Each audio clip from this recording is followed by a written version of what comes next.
Episode 18. Benar ini dengan Lilo? Tanya Jill di telepon. Ya, ini siapa? Sahut suara di seberang. Jill menjauhkan smartphone sebentar dari telinga mendengar balasan suara di seberang. Keras sekali. Jill Brianna. Oh, sekretaris Pak Jeff. Ya, Jill tertegun. Namanya dikenal semua orang. Ya, tolong ke kantorku sebentar. Ada surat yang harus kamu kirim ke Afdeling. Tut-tut. Lagi-lagi, Jill menjauhkan smartphone dari telinganya.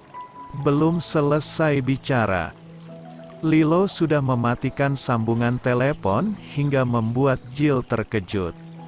Tak lama kemudian, seorang lelaki berbadan kurus tinggi datang.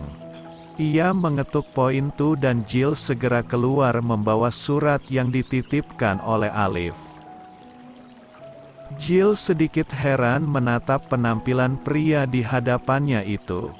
Mengenakan topi untuk menutup kepala plontosnya. Lubang hidungnya besar. Matanya seperti jengkol. Meski badannya kurus tinggi, namun kepalanya berukuran besar. Persis seperti pentolan korek api. Penampilannya kacau. Dari jarak beberapa meter tercium bau menyengat yang sangat menyiksa hidung. Membuat kepala Jill terasa pusing. Seperti bau solar. Entah apa yang dikerjakan lelaki itu sampai-sampai tubuhnya berbau solar. Padahal dia seorang supir. Tapi baunya melebihi mekanik mobil. Hadeh. Ini suratnya. Jill menyerahkan surat itu ketika Lilo sudah berdiri tepat di hadapannya. Lilo menyambutnya lalu meneliti surat tersebut. Pria itu tidak langsung pergi. Masih berdiri mematung. Seperti ada yang dia tunggu. Selamat bertugas. Jill baik badan meninggalkan Lilo. Heh, uang jalannya mana? Teriakan Lilo membuat Jill menoleh. Uang jalan? Jill mengernyitkan dahi. Itu adalah tugas perusahaan, bukan kepentingan pribadiku. Dan aku hanya menjalankan tugas. Sama kayak kamu. Tentu perusahaan yang mengeluarkan biaya akomodasimu. Permintaan konyol jika Lilo meminta uang jalan pada Jill. Mintalah pada kasir, lanjut Jill. Gimana sih, ngasih tugas tapi nggak mau ngasih upah?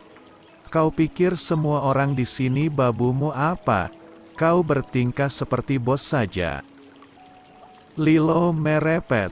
Kemudian pria itu berkata dengan suara pelan. Mana mungkin kau tidak bisa mengeluarkan sedikit uang untukku?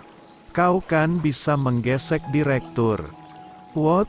Jill terkejut mendengar ucapan yang ditangkap pendengarannya barusan. Kenapa kaget? Orang baru tapi sok berkuasa? Gertak Lilo dengan mata melotot. Ia merasa kesal mendapat pekerjaan dari Jill selaku orang baru di perusahaan. Astaga! Jill terdiam menahan ribuan kata-kata makian yang menyumpal benaknya. Setelah Lilo menyebutnya bisa menggesek direktur. Sekarang lelaki itu mengatainya sok berkuasa. Bahkan ditandaskan dengan suara keras yang memekakkan telinga. Bukan hanya Tata, manusia yang memiliki jabatan rendah namun tingkah lakunya melebihi Big Boss. Sekarang ada Lilo, manusia yang hanya menyandang status supir, tapi berlagak seperti CEO perusahaan. Apa maksud perkataan Lilo bahwa ia bisa menggesek direktur? Begitu mudah Lilo menuduhnya ada main dengan direktur hanya karena ia menduduki jabatan sebagai sekretaris direktur. Ada apa ini? Kenapa suaramu keras begitu? Jeff sudah berdiri di belakang Jill untuk menegur sikap Lilo yang tidak sopan terhadap Jill. Entah sejak kapan pria itu ada di sana. Tugasmu mengantar surat. Kerjakan sesuai prosedur. Lilo mengangguk patuh. Kemudian segera pergi. Jeff melintasi samping Jill dan berlalu begitu saja. Aroma parfumnya yang khas menyelinap di hidung Jill. Tumben punya nurani.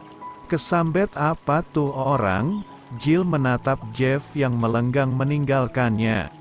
Kemudian pandangan Jill beralih ke arah Lilo. Ia menatap kepergian Lilo hingga hilang dari pandangan. Perlakuan Lilo menyadarkan Jill akan satu hal.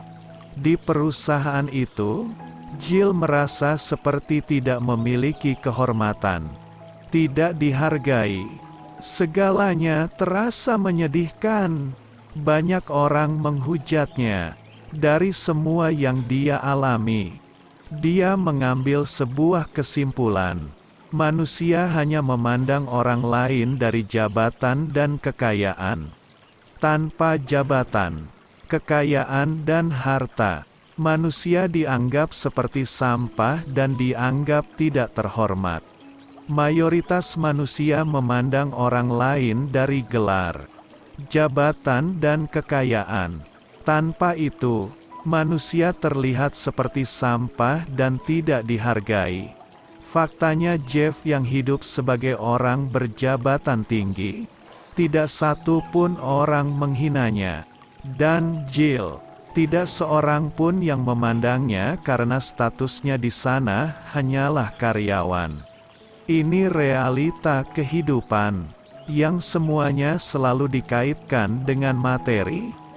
Bahkan Lilo langsung mengangguk patuh penuh hormat begitu mendengar suara Jeff yang dipandang berpangkat tinggi. Namun akhirnya, dari pengalaman itu Jill mengambil sebuah pelajaran penting. Bahwa kehormatan bukanlah didapat dari jabatan dan kekayaan, melainkan kemuliaan hati, seperti Fanny, yang selalu berbuat baik untuk orang lain tanpa meminta imbalan. Fanny jauh tampak lebih terhormat dengan sikapnya itu. Tak ada lagi manusia berhati luhur yang mengutamakan nurani. Uang yang menggerakkan langkah, uang yang memerintah. Jill mulai mengutuk tidak jelas. Bukan hanya Lilo. Bahkan Jill pernah mendengar SPSI di perkebunan itu, yang konon tujuannya didirikan untuk memperjuangkan hak-hak para buruh. Kini justru perlahan mencekik leher para buruh itu sendiri. Bukankah mereka telah mendapat honor dari potongan gaji karyawan setiap bulannya? Lalu kenapa kini ada lagi tambahan potongan gaji dengan dalih sebagai uang penghargaan perjuangan para petinggi SPSI? Masih kurangkah gaji yang mereka terima? Kemudian muncul lagi potongan uang pesangon bagi karyawan yang di PHK atau mengundurkan diri. Uang pesangon yang diterima karyawan akan dipotong 10% untuk jasa para petinggi SPSI yang dianggap telah bergerak memperjuangkan keluarnya uang pesangon dari perusahaan.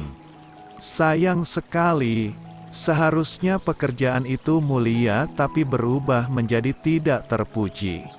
Mereka tidak puas dengan pendapatan halal yang diridai banyak orang.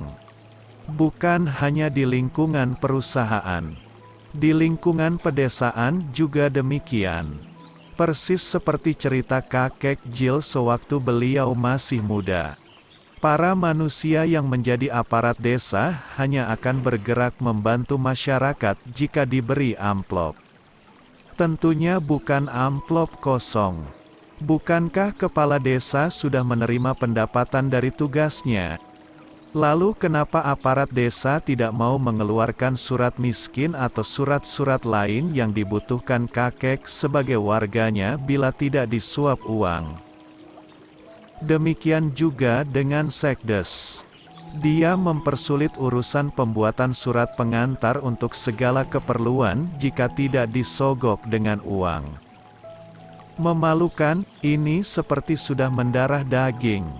Seperti sudah menjadi kebiasaan buruk yang meluas. Bukan rahasia lagi. Lalu di mana orang-orang berhati mulia yang memperjuangkan nasib orang lain dengan beralaskan keikhlasan tanpa menekharap embel-embel uang? Hampir tidak ada yang bersedia mengikuti jejak Rasulullah. Kalaupun ada, mungkin hanya 1 dari jutaan jiwa. Jill menghela napas merasakan semua itu. Ia hanya perlu mengambil 1 pelajaran penting. Mulai sekarang kebaikan itu harus dimulai dari diri sendiri sebelum menceramahi dan mendidik orang lain. Tidak perlu menuntut orang lain untuk berbuat baik padanya jika diri sendiri belum memulai kebaikan.